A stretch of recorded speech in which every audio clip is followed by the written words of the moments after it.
Hello everyone, today we talk about the political history of the County of Flanders during the 14th century.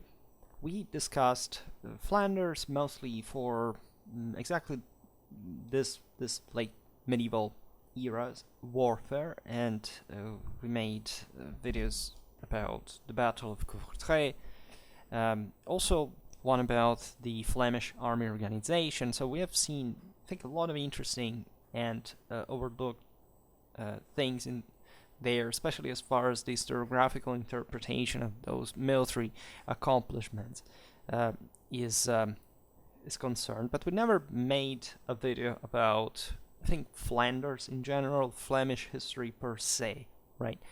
So I was toying with the idea of actually making a Flemish history, a couple of Flemish history episodes, like for the other European regions series during medieval times somehow soon. And for today, however, we look mostly at the political and part, of course, also social outline in this phase. That, as you know, was one effect of struggle for emancipation, especially from French rule, that began actually to interfere herself more directly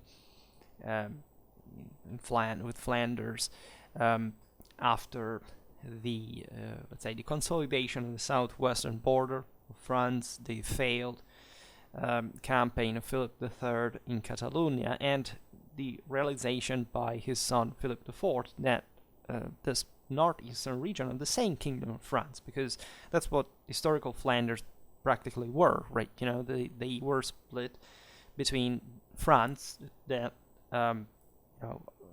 owned most of the Flemish territory, and the Holy Roman Empire that had a very loose control on this. We made a video about the County of Holland that also is importantly, let's say, influenced.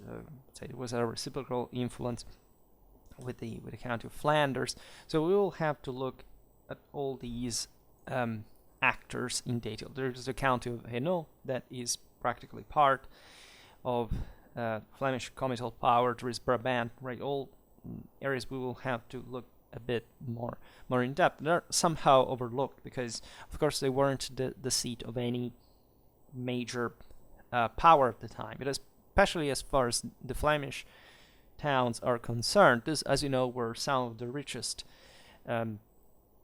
communities in Europe, and they had an enormous financial importance that was, in fact, even part of the casus belli of the 100 Years' War, as we will see today. And there is properly a profile of the Flemish towns that must be outlined accurately, because very often we compare apples to oranges by talking about kind of generic medieval cities, what this meant. There was no such thing. Like, every region had a peculiar political, social balance, and also the military reflection of this. The case of Courtrai and of the revolt against France must be looked in a kind of long-term perspective, not just the battle per se. That, you know, I'm a strong supporter of the Nouvelle Histoire Bataille, because people don't understand that we don't study war simply in function, or in subordination to politics or society, right? War has the same identical importance of politics and society, right? And it's true for this trinity, right? Clausewitzianly speaking. But today I will not digress on that. Don't worry. We will just take a look at the County of Flanders during the 14th century and express some thoughts. So, if we look at the beginning of the century, in the Flemish towns, we see a pretty normal situation for, in fact, European towns, especially in Western Europe at that point. There was a closed, almost caste of well-to-do citizens that had monopolized the power on the benches of the aldermen. So the essentially communal council of the towns. The lock of this institution is part of the broader late 13th century crisis, right? That was felt with more insight also from this trade centers, and that therefore prevented other elements to be co-opted in the system, right? Back in the day, this had been a sort of estate struggle, right, for having the in fact the communal prerogatives recognized in a mostly feudal country, as Flanders had been up to the 12th, even the 13th century, but where in fact the feudal institution had somehow weakened, to say the least. Flanders had been traditionally ruled by the count through castellanies, these courts that fundamentally had a dialogue with the cities, but control in fact the main fortifications on its own account. And this system had held for a while, but then when the Flemish towns expanded, they began to literally counter comital power, at least to actually cooperate with it, but asking for ever more representation. And in fact, at this point, you realize that the county was ruled, of course, by the count that maintained its institutional role, but de facto from the towns, right? So there was, as we'll see now, an overlapping of comital and this council, this communal elite interests, right? At a certain point, there had been clashes also of the townsmen with the knights. There are some interesting experiments that the Flemish carried out before Courtrai, even that, as you know, it opens for Europe entirely this essentially half century of infantry victories. Not everywhere in Europe, but Flanders is one of those regions where this happens, at least clamorously with Courtrai, also for the symbolical importance of the Battle of the Golden Spurs per se, but also not with such extraordinary results afterwards. And this is often overlooked because eventually after Mont-Pevel, that was a so-so victory, a draw, we could say. The Flemish communal armies, that were also the only ones that existed in the region, are defeated every single time until the second half of the 15th century, and especially by armies of French culture, including Burgundian ones that were still the Valois. And that therefore makes you wonder how, this is my criticism against the so-called military revolution. So this idea of progressive increase in importance of the people. Yes, during the late Middle Ages, the affirmation of the Ancien regime, the refeudalization of the system, the crystallization of the system, the lock, in fact, of these elites. So, of course, you can find exceptions, but this just confirmed the rule, and frankly, Flemish towns in this regard were just to be, in fact, incorporated by the Burgundians, by other powers, and military-wise, you don't see even much of a change after the 14th century communal model at that point. But you can check out those videos I made on the topic, and understanding better the reasons, especially from an historiographical point of view, why I say this, because you think that we actually have studied medieval warfare correctly, but it's not true, right? They made you believe that essentially scratching the surface of one country at a time separately, right, from different academies, and kind of having a broader dialogue without any actual diachronic or comparative work, you have a clear picture of medieval warfare. We are still far away from that, right? And I tell you because that, as you know, that's my job specifically and precisely. So one of the few things, again, claim absolute, dominion on, at least as far as I'm trying to ascend the ladder in a way. But let's skip this aspect as well. in any case, you have definitely an important compaction, also, municipal and awareness and identity and pride, right? So with the Flemish victory, especially at Courtrai, deserves all the, especially moral, acclamation, because at the time it was literally seen as a miracle. Nobody believed this. They thought this is just an accident, and factually it would stay like that. But of course there are some systemic reasons. The fact, first of all, that Flanders had remained practically peripheral historically to great powers, even just as the one they belonged to. Right, the French had never invested themselves in Flanders. You can argue since Carolingian times, because in the 13th century they just reunited the Western Frankish kingdom that was called France, Purple Kingdom of France at this point. They decide first to go towards Catalonia, then they look at Flanders. So it was not a first encounter, because Flanders had deep connections with France. Think about the Champagne fairs, and so also the actually much more distant context and relations to the Flemish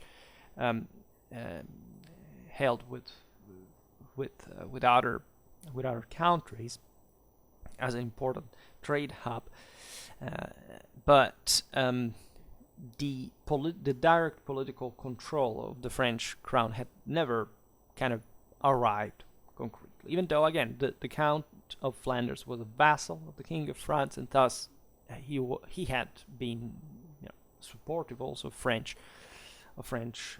policies and campaigns. I mean, Flemish troops had been fighting in France, and historically we have seen it in those videos we made about the Royal Army of France during the High Middle Ages. We will keep talking about that, and we will also, in fact, discuss for Flemish warfare and history in this function.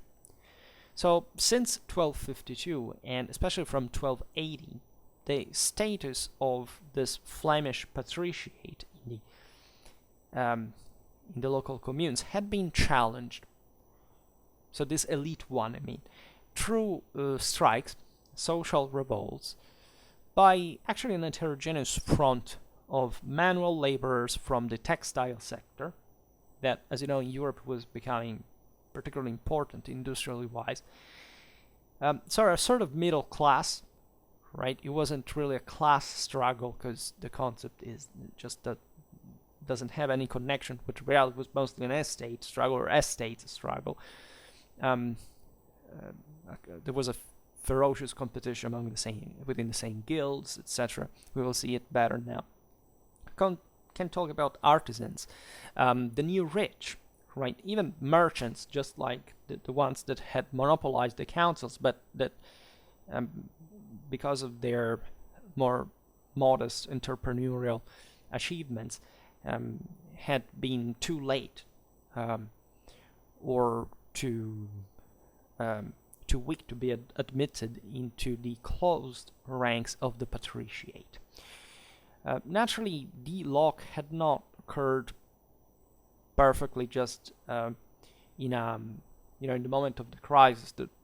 This had been a broader investment of the elites by saying, but at some point we can't accept everybody.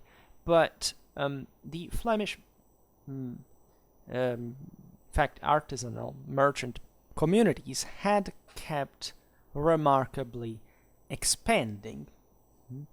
And this is, in fact, part of the reason, of the broader cause, let's say, of that infantry rise, not just in Flanders, but elsewhere. There were some areas of Europe, even in some historically kind of underdeveloped areas. Think about Scotland or Friesland, right? Or even the same Switzerland, at the same point. Flanders was a bit the only area that had historically been rich, but it hadn't really developed kind of a local state of sort, right? It was these towns mostly coming to share power, but in a common fashion that just limitedly interfered with the rest of the institutions territorially wise.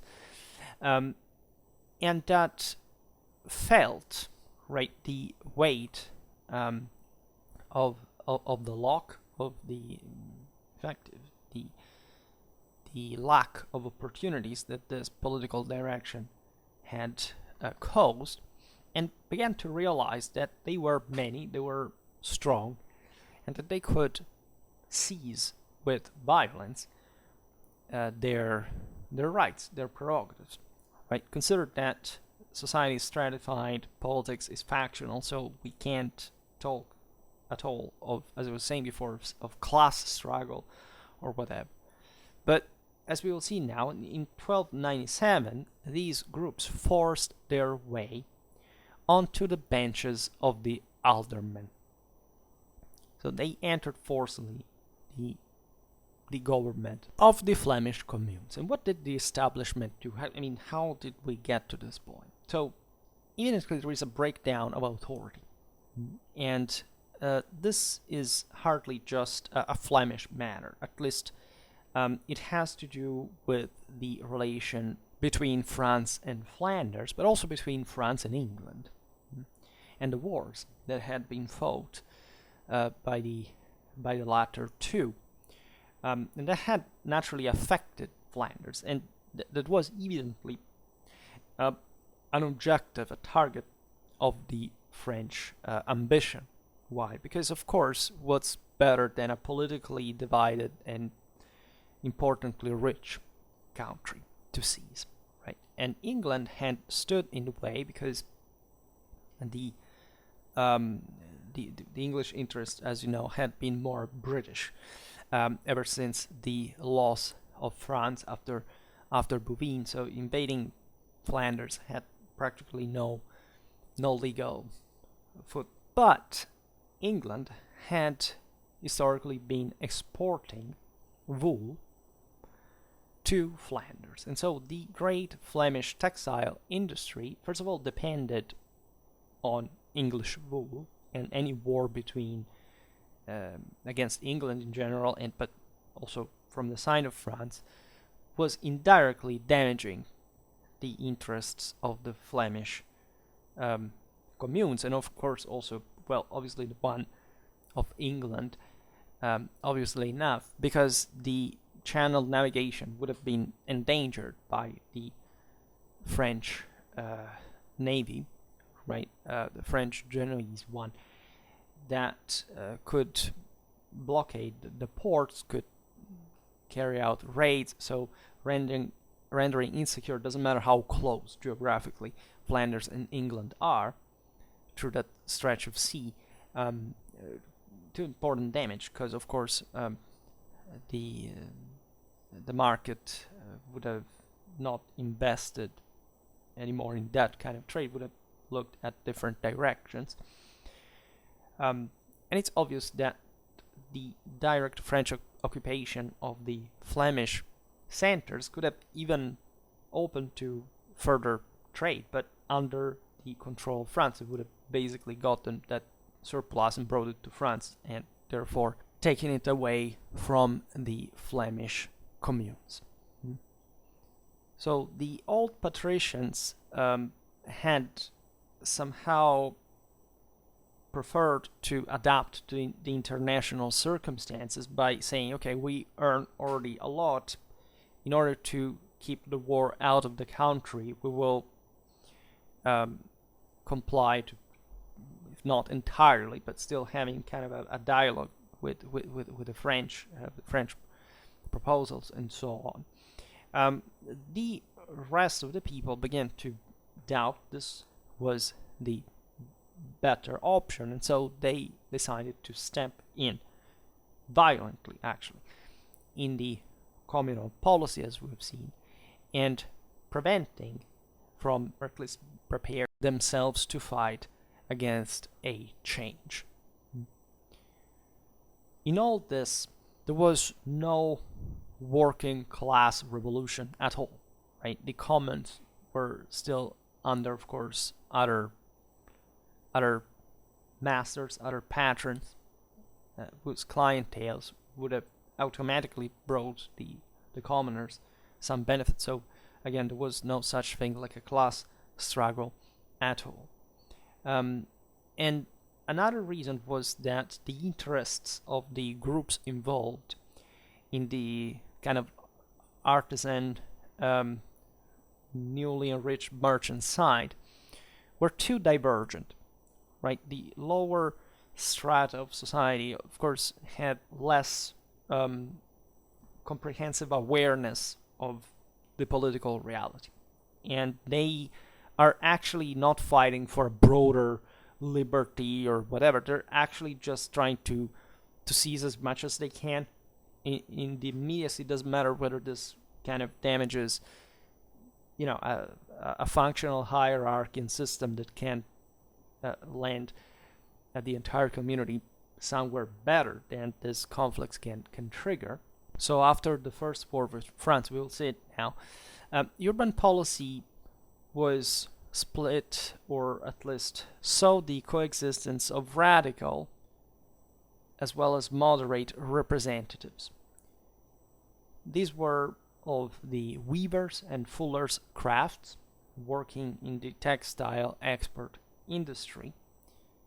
And it was also a matter for the numerous trades that produced for the local market and for traditional patrician families, the cleverest of whom also succeeded in all these changes in politically maintaining themselves after the purges that had been carried out around 1300, where some of the magnates had been expelled and or killed, because this had really taken a brutal turn as well. There was in fact no real political cooperation in a smooth sense, right? Every now and then violence flared up, as in 1311, when the weavers and fullers of Ghent, together with Brugge, is the most important Flemish town, opposed the wealthy burghers again. After 1319, however, the burghers succeeded for the greater part in regaining their old influence through a coalition with the fullers and the trades, thus keeping the weavers off the benches of the aldermen. This happened also in other trade centers, right? If you look, for example, at the Italian city-states, at some point you see that there is a sort of rebellion. Some textile workers are, even in the extreme, we were mostly looking at the Chomp in Florence, but that these revolts occurred a bit all over. In fact, the Flemish and the Italian cities in this regard. But they were immediately either supporting, again, the other higher authority that exists, and or being taken out violently by them after a while, right? This is instead in a largely feudal agricultural country like France, just represented by the jacquerie. The peasantry doesn't have a self-awareness, right? A consciousness of their estate, right? They could have even literally won in the parliament that a fourth estate place for themselves at the time. They failed, right? So this, in 14th century Europe, is a very famous historiographical theme that highlights how whoever had their chance, they somehow lost it because they weren't enough for themselves. And so you realize, of course, during the crisis towards the mid 14th century, that the system was shrinking, and just fewer and fewer could remain in charge. A true elite that eventually consolidated the ancien regime. In 1336, however, with the 100 Years' War, there was the interruption of wool imports from England. And this brought the weavers that were threatened at that point with unemployment and starvation to the opportunity to take the lead in the broader unrest that was occurring in Ghent and the rest of Flanders. And they managed to reestablish themselves in 1338 as the driving force of the pro-English side, right? The anti-French and anti-Count party, fundamentally, under the lead of the famous Jacob van Artevalde, that somehow has a national mythology around him, but as we'll see, was also taken out himself, as we were saying before. In fact, in 1345, Artevalde was murdered. This was the same year of a weaver's bloody suppression of a wage revolt by the fullers. That definitely reflected the arrogance of the weavers in this monopolization of government offices, right? So far from a moderate stand that brought against them in 1349 basically all the other groups, right? And for 10 years the weavers stayed out of the urban government. Not until 1359-1360 these tensions were resolved, which brought to an order that lasted until 1540, in which the elite, the artisans, the newly enriched merchants, and the same weavers shared government functions among themselves according to fixed quotas, while the fullers were excluded, also because they were the least important, even economically wise. This brings a good evidence of what all these issues could have been resolved like before, right? By a more shared balance, rather than engulfing these centers in bloody revolts that harmed practically everybody, especially considering these were trade centers, important markets. But it's the same wealth that these communities had generated that could afford them to, in fact, to waste even this energy and also employing it in a more collectively useful sense, for example, against the King of France, even though it was not practically enough, as we will see. So if we look at Flanders as a whole, by the 14th century, the traditional Schwerpunkt of the county had shifted. In fact, in the previous century, the count ruled in somehow feudal fashion, as we were saying before. There was a so-called curia of noblemen and clerics, which were carefully selected to be loyal to the count and representing, in fact, the feudal establishment.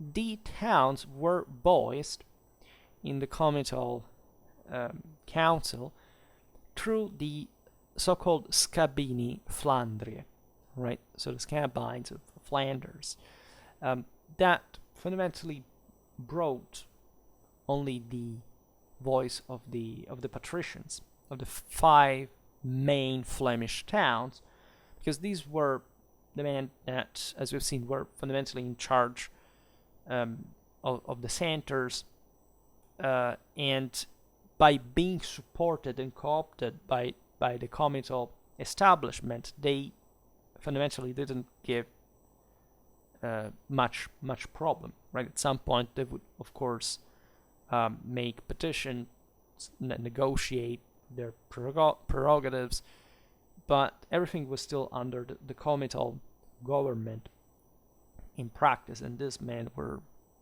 in case also tensions, were fundamentally bribed, increasing their power in the towns and so on. And that's in part how the aforementioned lock had occurred, right? Because these people that's how they had monopolized control, de facto, aside from personal entrepreneurship or other political success. As we've seen, the protests around 1297 change this mechanism.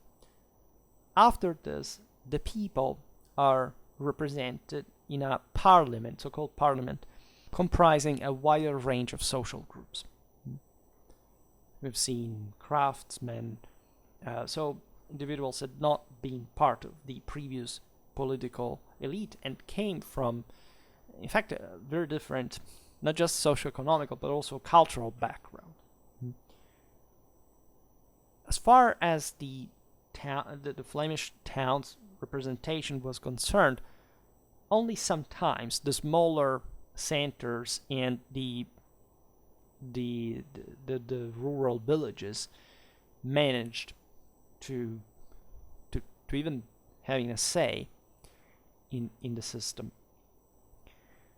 Above all, it was the three great towns of Flanders, that is Ghent, Brugge, and Ypres, also called the Leden. So basically the apex, right, of all these of all the other centers, increased dramatically their power over the surrounding communities and towns, even reaching their peak around 1338, 1345.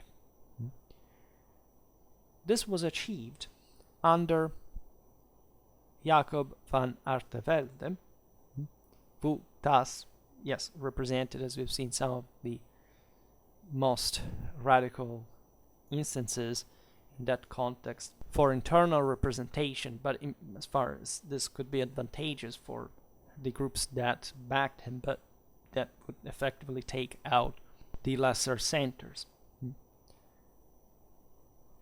This produced a split of Flanders, essentially in three spheres of influence that were actually called quarters, because Ghent, Brugge, and Ypres monopolized the entire Flemish political decision-making process. On the other hand, this brought forward the unitary character of Flemish politics. In fact, in this process, the same Count of Flanders was eliminated. Right, he fled to France because there had been literally a revolt of these communes, and that, of course, provided France with a motivation to intervene in the country, and definitely not providing instead Artevalde with kind of much of a legal ground, except the actual power that he would receive from his country. That was important as well. This system is different, for example, from the one that the Italian city-states had developed, because there, first of all, the clashes against the imperial overlords had practically been settled, right? There wasn't really a threat of, say, I don't know, but the Germans reinvading Italy or to subjugate the kingdom and kind of imposing again this is anything. It was, if anything, the emperor was requesting support in Italy from the various cities and essentially selling feudal titles in exchange for the large amount of money that those city-states could provide, and thus this, of course, is an important difference. But even more properly, the nature of the Flemish towns is different from the one of the Italian city-states, right? There was an attempt from the Leden to maintain and respect the traditional institutions, given that, again, France was next door. There is no major, even geographical boundary between the two countries. So the risk of a French invasion, retaliation, was actually quite high. But especially these towns were not true city-states, right? They were essentially major guilds, right, of commoners that had just recently been able to dislodge the feudal establishment and had not historically structured themselves as true states where there was a commune that literally had major armies, say of tens of thousands of men or things like these, like you find, for example, in the Italian peninsula.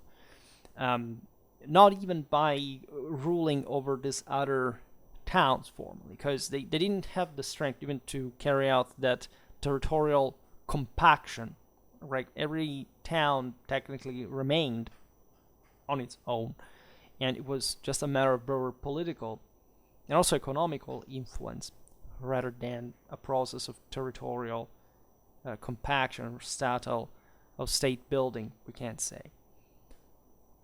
This is interesting because the Flemish towns actually emerge in their communal profile even earlier, chronologically speaking, than the Italian ones, but the latter eventually escalate to, in fact, standards that are nowhere to be seen, not just in Europe at that point. And this is very relevant, in my opinion, from a military point of view, because if you realize what we were saying before, that eventually the King of France still won the struggle in practice, that tells a lot even about the military exploit of the Flemish in a political function. The figure of the Count was too important institutionally to eliminate from Flanders. Right, Flanders was a county per se, right? So you couldn't quite, even if this was not a king, it was still part of a system that these Flemish towns all together, aside from this three-city league that essentially monopolized power after the overthrowing of the French king's vassal, couldn't make them claim more internationally. And objectively, that's all what they wanted: autonomy, still within a formal, nominal feudal hierarchy. In 1345, there was a disagreement among the members of the urban front and also within the same society, within each of the main towns, which in fact made the league essentially breaking down. And this also reveals how tenuous, after all, the capacity of these centers to stick together really was. Reason for which a new count was installed again. Louis de Mal, ruling between 1348 and 1384, who managed at that point to handle the condominium of the towns. This is interesting because it does resemble, on a multi-town scale, what instead the communal forces within the Italian city-states really did, calling, for example, a podestà, that from the external to bring order, right, to respect the local communal statutes and so on, taking care especially of the military command. And in France, comital authority was about that, in fact, military power, even more in kind of a knightly, kind of feudal, more traditional fashion, something more civic per se. So the necessity of recompacting politically, especially at this point, you see that is the moment of the great crisis, the Black Death and so on. So the system collapsed and needed again somebody else that would keep a broader rule. In 1359-60, Louis de Mal led the Flemish towns installing a commission that was to suppress effectively any abuses in the Count's administration, so defining further what the prerogatives of the two sides practically were. In parallel, the Counts had, since the beginning of the century, actually increased their autonomy, especially in matters of government, and replacing those members in the council who, as noblemen, clerics, and burghers alike, had until that time been the mouthpiece of the various groups, right, with loyal financial and legal technocrats. So you see that even in spite of the backs and forth, the expulsions of the counts and so on, still the necessity for making statal order prevail and having competent figures that could even at some point be not imposed but still essentially managed by the count was there. The importance of the Flemish counts per se was the product of two main factors. One, the feudal, and the other, the international role that they had, that naturally were also intertwined. In fact, the Flemish count was a vassal of the King of France, right? And the King of France, as we have seen, interfered in Flemish affairs.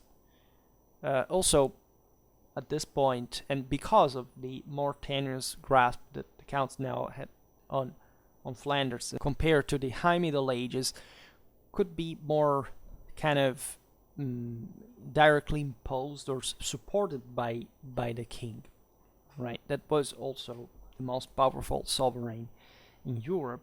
So, as we've seen, Flanders being close to France, being there, a historical proximity, connection, it was somehow necessary, even from the Flemish side, to accept a count that they could, in a sense, bring from their side, as they would do, because the revolts, as we will see, even against the King of France, were actually led by the counts that had a bit of a dilemma, but still the option of signing with both sides. So it was about also contending that figure. Consider, as we were saying before, that there was also a part of Flanders that pertained to the Holy Roman Empire, the district of Aalst. But there, the emperor had practically much less control than what the King of France had on the much larger, in fact, French Flanders, we can say. The other aspect, international one, was the Flemish economic prestige, right, in European trade. The Flemish had especially good relations with the Italians and the northern Germans. As we've seen, the same is true for England, right? So institutionalizing further the county per se could help the towns gaining some further kind of international prestige individually, and also within technically this feudal hierarchy, right? These factors naturally were complicated by the chronic political and social instability of the Middle Ages, at least compared to our current standards, which are also relatively better, let's say. Some were cyclical, or at least periodical. I mean, the fact that the individual counts, for example, were different people, right, at a time, right? So this could have, together with the French kings or other neighbors, different personalities and thus policies, ambitions, etc. The other was the obvious quest for Flemish autonomy, which was to be fought over by the same towns, even against the King of France himself on the battlefield. And that's where the Battle of Courtrai really represents something in the broader international arena. As we've seen, the balance between the Flemish counts and the local political elite had also a relevance within the same Flanders, with the expansion of the larger towns at the expense of the others. And so this represented another game ground, let's say. After the victory at Bouvines in 1214, the French king had been dominating great part of European politics, right? In the 13th century, basically France substituted herself to the Holy Roman Empire, and instead, with the collapse of the German national monarchy, transform itself in a set of principalities that are fundamentally just pursuing very kind of individualistic goals. This meant that France could expand, as we've seen also recently in the video about the Dauphiné, the same Holy Roman Empire, towards directions that had been historically instead more kind of sought after by the Holy Roman Emperors during the High Middle Ages. We've seen, for example, in the video about the Count of Holland, how deeply, especially the Franconians, struggled against this principality at the mouth of the Rhine that had thus an enormous international relevance, even though it wasn't a particularly developed entity. So even the French invasion of Flanders was somehow, especially by the end of the 13th century, more viable than it had been before from the French side. Furthermore, during the same century, like not intervening in Flanders militarily, it was not for the purpose of permanent conquest, the French kings had paved the way to, in fact, a possible invasion by weakening themselves the same comital authority. That by the 12th century, the beginning of the 13th, it was kind of a very important one in Europe, right, and could even be a thorn in the side for the Carpathians. The French kings had essentially placed people that would support the general Carpathian policy, but also contributed to the dynastic split of Flanders-Hainaut that had at some point in fact remained together, and the Hainaut is in the south of Flanders, and it constituted an important landmass that the Flemish counts could add to their power. Until about 1280, the Flemish comital dynasty of the Dampierre had remained loyal to the King of France because they were fighting a war themselves against the Avesnes of Hainaut and also with Holland. So they needed fundamentally French support. Was the easier to get. It fit in fact the same French interests as we've seen, and it was kind of a west towards east force that the Dampierre could project against these entities that France also was more distant from. It was, however, the Dampierre that changed the state of affairs, to the point of siding against the King of France on the battlefield. Especially Guy, who was count from 1278 and 1305, and his son Robert de Bethune, 1305-1322. What is important about the Dampierre, and we probably underestimated this aspect, is that they had been fighting historically with the Angevins and with the French in Italy, first in Sicily, then in the rest of the peninsula, as they had received some fiefs in the Neapolitan. So they often made back and forth from Italy to Flanders. This, as you understand, is relevant because they were actually a typically feudal dynasty, right? But the connections, as we've seen, between the Flemish and Italian markets had a raison d'être there. Even during the same Franco-Flemish war, the King of France would employ some Lombard Tuscan infantry after the disaster of Courtrai. And the interesting aspect of this is that even though the Dampierre fought as knights in Italy and also elsewhere, in France, when they had to command the Flemish militias against the French royal army, they resorted, of course, to what just those militias could fight like, as infantry. In fact, what we were recalling before is the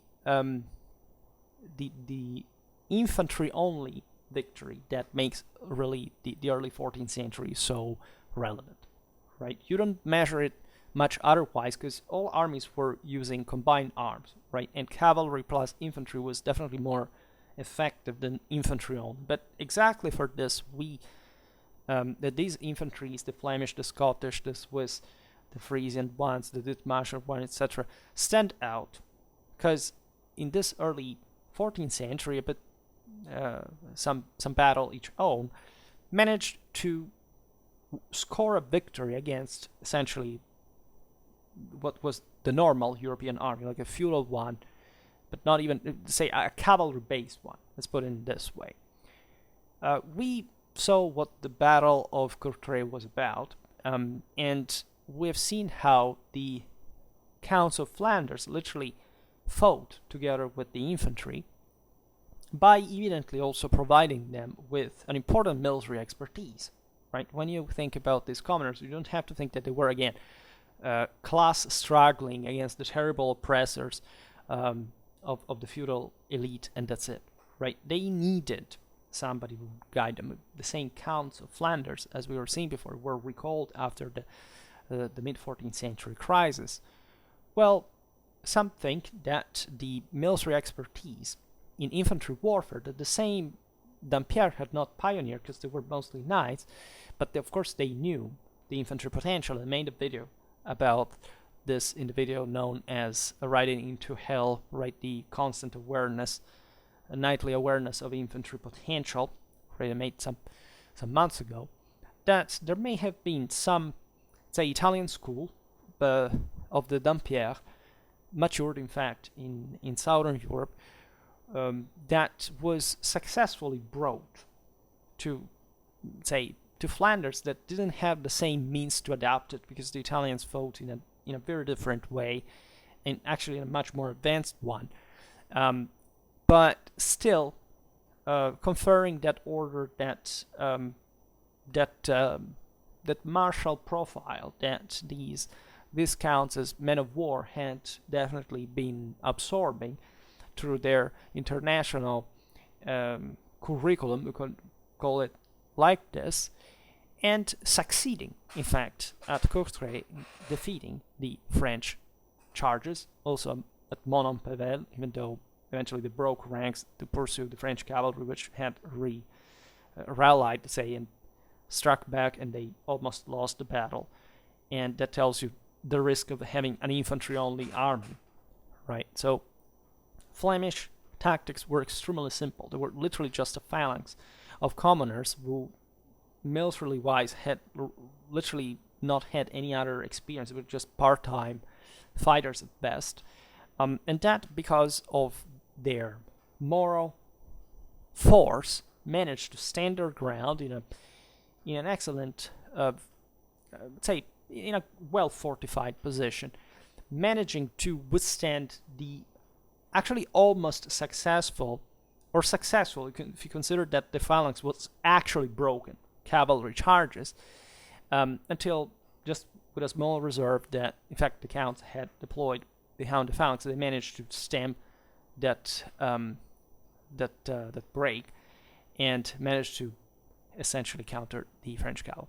And Courtrai is not even a big battle. Again, if you look at what literally was happening in the Italian peninsula, even just by economical, demographic resources, it's just by scale something that blows your mind, because this has never been studied, like never been acknowledged. In fact, that's the problem with the Flemish historiography, that Courtrai becomes the most, and it is for sure the single most important of the early 14th century infantry victories, because it's first of all the first, but it's also kind of the most, like, these were just like in front of the enemy, and they stood their ground without much of any chance, even per se, and they made it right through the skillful exploitation of the terrain. But most of all, some weapons that became kind of famous, such as the Godendag, even though it wasn't called like that because the name in Flemish is Gepindes and that is not even just the type that is being stylized. At least on the Oxford chest, we see also some different weapons. So also there is too much hype about that. Calm down, guys. These were just militias, right? There's nothing special. It was full of weapons like that around. But especially what, in fact, people don't want to understand about war because it puts in crisis their entire existential worth, that what matters in war is not even what you have in your hands, but how much you want to rip the guts off the person in front of you. That's the single, and by far, the single most important thing in warfare. And the Flemish there show it beautifully, right? And before anybody says, oh, but the French sucked, they didn't at all, right? They actually basically won the battle, and the Flemish were able to get it back from them. And again, that's why I made a video about the Battle of Courtrai, but we will surely be talking about that too, because again, the fourth estate from which most people belong today, that once upon a time was just in the field breaking its back and not, being given even a book to read. Today, given the sheer collapse of cultural, moral, and personal dignity standards that this has produced, have the hysterical need to pretend that common people are worth anything, per se, right? With these people, at least, as commoners, they literally faced successfully the cavalry charges. So one of the most radically and permanently traumatic experience in the entire history of warfare, of the flower of feudal cavalry of the time, right?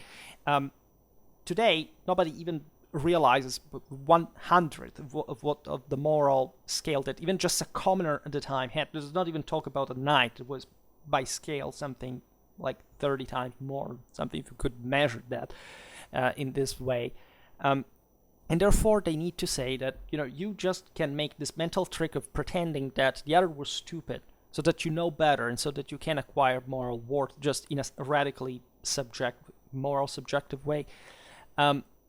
Study military history, because military history is the biggest proof of the greatest lie, perhaps, in the history of mankind, that is to say, the equality of human beings, right? And be, in fact, a dignified human being to admit that, because otherwise it's over. Like it's even useless to live at that point, right? Well, what kind of, without work, what's a person worth, like objectively, right? We fight for preserving the potential, for giving an equality of an opportunity, but if you don't exploit that, you will have been worthless, and for real, not in potential, but in act, right? And that's exactly also what's deeply ingrained and understood by everybody at the time, from the commoner to the knight. Needless to say, the Battle of Courtrai radically and fanatically exalted the Flemish Communes, because it was just unbelievable, right? The international observers of the battle were just like, how the hell did this even happen, right? And that's a beautiful lesson in moral force. Not only because, indeed, there is also technicality behind it, in the art of war, generally speaking, not the Godendag per se, but it's always beautiful to study and to analyze. So what the war had broken out for, because we just explained a bit the causes, and there is, from the French side, this astonishing figure, that is Philip IV, known as the Fair, of France. Basically, the most powerful king in medieval French history, because France at this point, as we've seen, is at the peak of her power, and in absolute and relative terms, in the Middle Ages compared to the other powers. And Philip IV properly even seeks for the imperium per se, right? I made a video about Gallicanism and the imperial essence of the French monarchy, I made multiple videos about the clash between Philip IV and Boniface VIII, so you can check that out, and we will keep discussing that because it's a cardinal topic in medieval Europe. And he was definitely a very strong personality, right? He had probably a universalist, imperialist ideology, inspired also by his very able jurists, the so-called légistes, such as Guillaume de Nogaret or Pierre de Belperche, that were literally creating, right, in this French papal axis, because they were still technically allied, even though they quarreled with each other. Probably what, easily by modern standards we could call, in fact, a bureaucracy, right? Naples, Rome, Avignon, Paris are practically the single most statally, juridically advanced reality in medieval times. And this ideology naturally entailed also a centralization and an expansion. I will not digress on the problems of the French monarchy in this process because Philip IV had the very merciless task of keeping together what his ancestors had just seized in less than 1 century, all at once, a huge territory with enormous population, resources, etc. So the need of a state was not debatable, but finding resources for the traditional means of a medieval state in those times, in fact, was quite difficult. And so all this ideology had to be enforced with iron fist in order to make France survive in that regard. Philip IV was the one who, as we were saying before, had bailed out of Catalonia after his father had basically died in battle, and he looked at the diametrically opposite direction geographically, that was Flanders from Paris. Direct occupation of this trade hub was all one again with the broader interests of the French and the Angevins, essentially hegemonizing the entire France, and so also this other surrounding dependencies, the Italian peninsula, and hopefully also carrying out other that was mostly Louis IX's policy at this time. They weren't looking much for crusade, but the ultimate objective was definitely reconquering Constantinople by some degree, and or Jerusalem, of course, and hegemonizing the entire Mediterranean, but in Europe in the process. But this was a moment of crisis. We've seen it exactly also from a Flemish perspective, and so again the ambitions were much more moderate, even though they were still gigantic for medieval standards. And that's where the clash with the Flemish, at that point probably with the Flemish count, right? Because the Dampierre had legitimate interests in autonomy that were, however, unhinged by the various crises occurring, not just with France. For example, there was a Flemish-English political crisis which began in 1270, and 3 years after even caused the suspension of English wool imports, right? Why did that happen? Because, again, the Dampierre had essentially followed French policy. So if they had just been okay with Paris, there would have not been any need for an invasion. But as we've seen, the French wanted to diminish further English power, and this, from one side, would have damaged the Flemish markets, but from the other would have consolidated further the feudal rule over the country from France. So it's not that the French were looking per se just at, say, Flemish trade, right, and tolls on it, contributions from the county, etc., but rather consolidating in a politically, ideological, and territorially unitary fashion French power, right? So it's as if they had wanted to reaffirm a feudal rule through the count in a in a country like Flanders, that were instead by now very commonly oriented, right? And the 1273 crisis showed clearly that not even the Count of Flanders could afford bad relations with England, because this would have been so catastrophic for Flemish economy that would have endangered the same comital rule. There were in all this naturally social tensions, especially between 1280 and 1305. The old patriciate was clearly seeking the support of the French king, so that they were, as we were noticing before, more in favor of further cooptation within the feudal hierarchy, even from a communal background, than again letting all these new estates kind of taking away power from them in the cities. And the Counts of Flanders were somehow in between. And the interesting aspect is that, given that Flanders, as we've seen, didn't quite have a state on its own, many communities were autonomously turning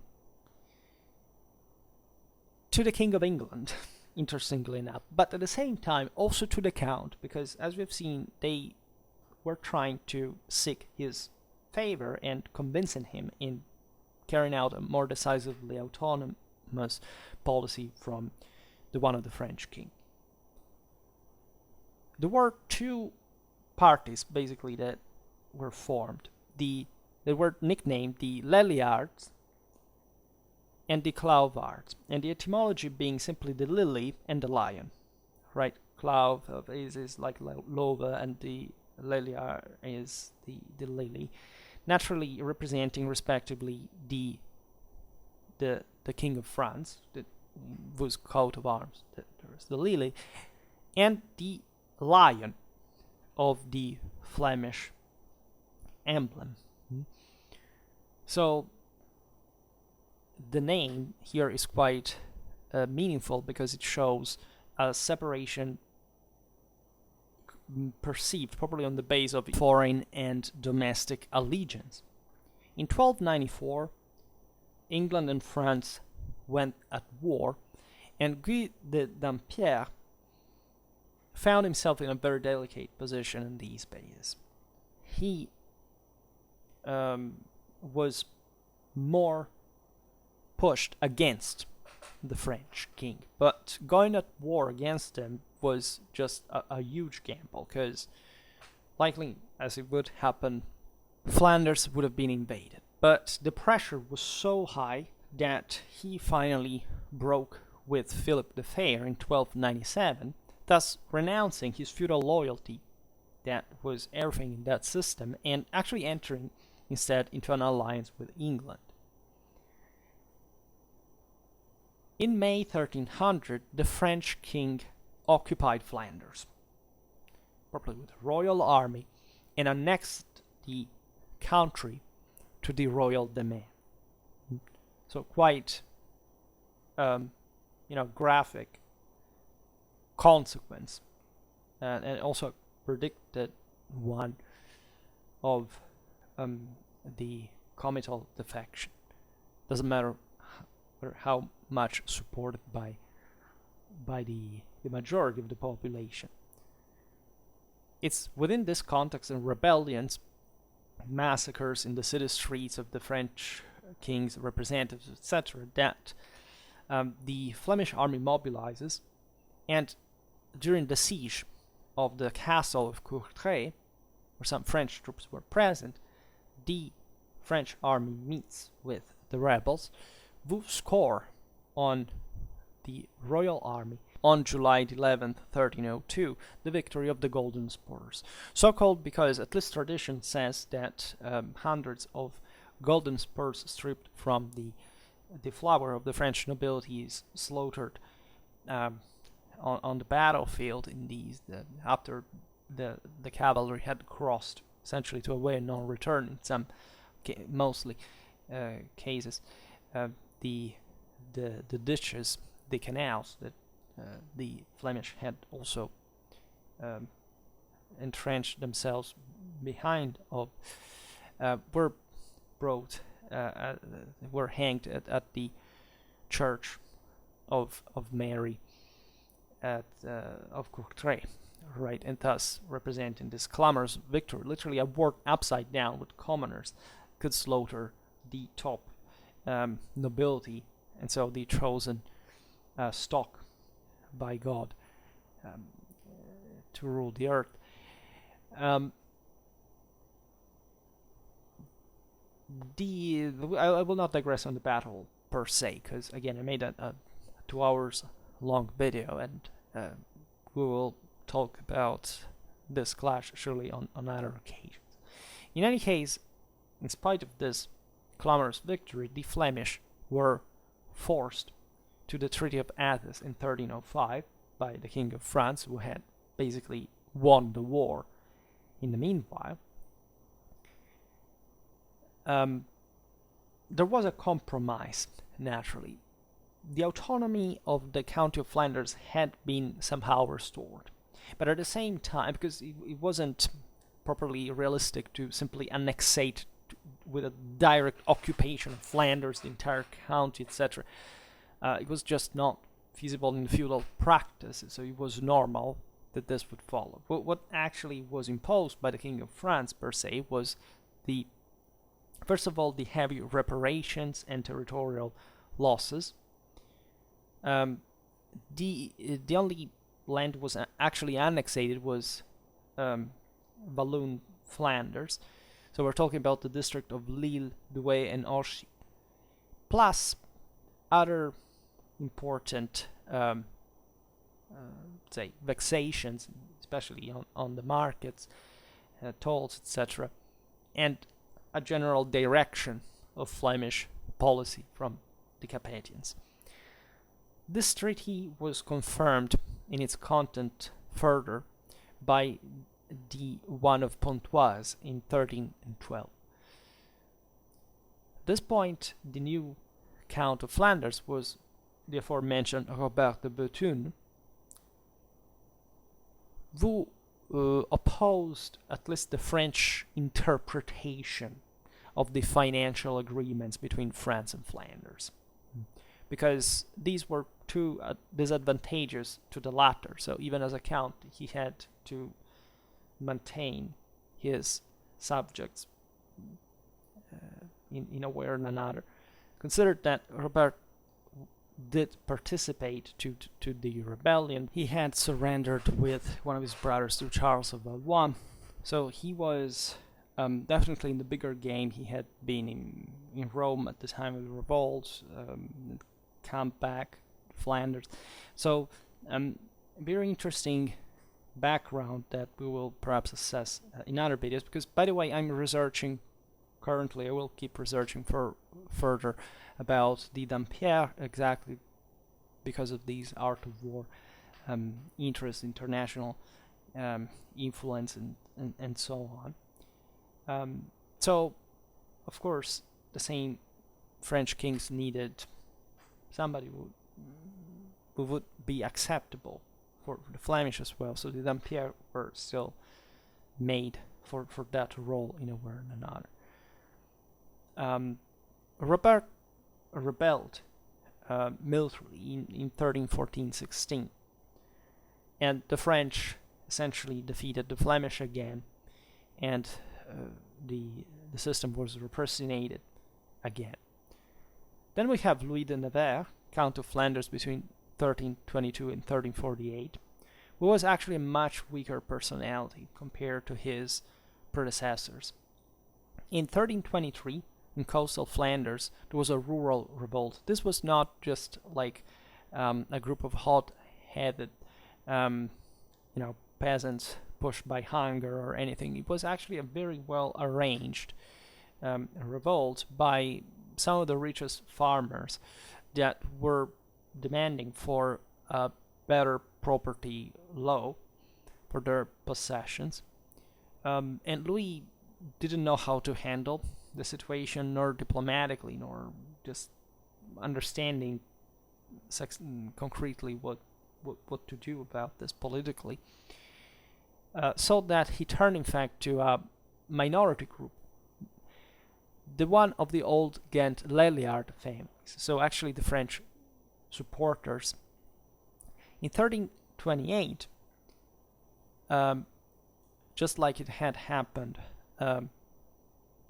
previously, the French king intervened in Louis' favor and put down the rebellion. This was carried out so violently that Louis lost practically any support, as he had simply handed the country over to France. He had thus not achieved any consensus in the country, and with the Treaty of Athens that was signed to essentially impose back to the Flemish the cost of armed intervention, fiscal burdens, he lost any credibility. Even more, at this time, Edward III of England, that was at the beginning of his war with France, struck the Flemish count by stopping exports of English wool and grain in August 1336. Louis de Nevers was so opposed internally that he was pressured as much as the Count Guy in 1294 had been, with the significant difference that he didn't have any precision. He had previously just been depending on France and seeking her direct intervention. Plus, the urban elites and the commons of several Flemish towns under the leadership of the aforementioned Jacob van Artevalde had already chosen in unanimity to support the English stance against the French king in order to politically survive. In December 1331, Robert of Nevers fled to Paris. And in the January of the following year, Artevalde recognized the English king as suzerain in France. Because, of course, it was a dynastic struggle over the French throne, and by recognizing Edward III, also Flanders was recognizing legitimately her own French king. And naturally, with all the advantages deriving from the partnership with England in the process. It was very clever from Edward III to put Flanders under further pressure, because he knew that Robert's position was that weak to oblige him to either side with England or to leave the country. This wasn't, however, much of a liberation of Flanders per se. Of course, French power contracted during the 100 Years' War, so Flanders could enjoy some degree of autonomy until they weren't basically swallowed by the Burgundians, still as a sort of consequence of the same French weakening. But the local communities were hardly united, except for, again, this common let's make the French stay out of Flanders policy, right?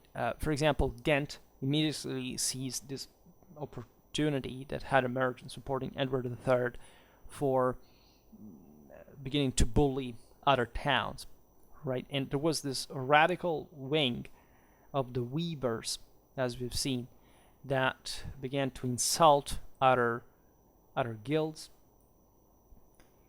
so that this rule system falls apart, and that's why Artevalde was murdered in 1345, but collapse occurred mostly after his death. But it was just, in fact, the consequence of a cause of this essentially political failure. So hardly actually the disgregation of a power, unless, of course, it's like in this case, caused by fault by the other side, weakness from the other side, is bringing to more prosper times per se. Depending, of course, of which power also supporting which, right? England, of course, had broader interests, but was the smaller, right, of the two. So this is just a consequence of the broader difficulties that we were discussing before, relatively to Philip IV, and also the descendants in maintaining this leviathan that France was by the in fact this early 14th century, that really couldn't quite hold simply on its own, under especially the stress of the generalized international crisis, plus this war, this invasion from England, and in fact the autonomistic movements of the French subjects. Robert de Nevers was followed by Louis de Male, which actually was favored by the fracture in the urban alliance in Flanders. And thus,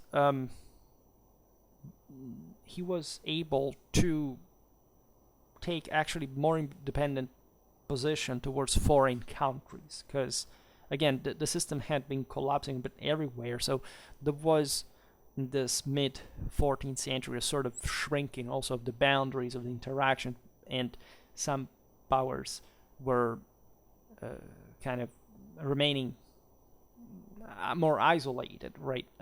This is not a moment in which, in fact, the County of Flanders has to worry too much because of foreign invasion. It would occur later, in some decades, but it was still a moment where you could feel a bit freer, especially as a count that, as we've seen in time of crisis, was sought after by the same Flemish now to bring a bit of order in the country. Surely there were still revolts against comital authority, as always, very similar again to the ones we see. These are the years of, again, of the Jacquerie. There are the same revolts of the textile workers in Flanders, like in Italy. So it's all very common, right? This happens also in other parts. There will be in England at some point, in Spain. So it's a bit common. And this is the moment in which the elite manages to repress, right, the more radical fringes, and reestablish that order that more or less we appreciate having been established with the Ancien regime from late medieval times. These very ones. The Count and the urban magistrates cooperated in this, successfully putting down the revolt 1359-1360. However, somebody criticized Louis de Male for one reason. That is to say, if he had at that point called French troops in his support, he would have probably managed to find a greater balance in the system, right? Because at that point, France would have not. They had other problems, right, with English and all. So the Count could have benefited from actually putting Flanders against England, because the local communities were so disrupted that even though, aside from the general crisis was already occurring, the war with England would have shrank Flemish kind of trade. Still, the feudal hierarchy would have been able to impose itself on Flanders. So as a count, he probably didn't decided not to do that, and that in perspective was perhaps more kind of the Flemish success in all this, as far as at least they would remain to stay a bit more out of external power and maturing, that would occur actually mostly under the Burgundian rule, but some kind of more still unified political administrative system to bring all the Flanders a bit together, as they are by the time of the end of the Middle Ages. And that's another chapter, though. We will see it better in the 15th century. This is thus more or less the picture. You understand there are many thought-provoking ideas about this balance, because a different Flemish policy at different points could have changed lots of things, especially in France and in the surrounding regions, by sheer kind of domino effect in a way. Anyhow, for today I stop it here. I just hope that you enjoyed this video. If you did, please share it. Otherwise, leave a like or subscribe to my channel if you're interested in my upcoming content. And for now, I thank you heartily for listening to me. I wish you a nice time and see you next time.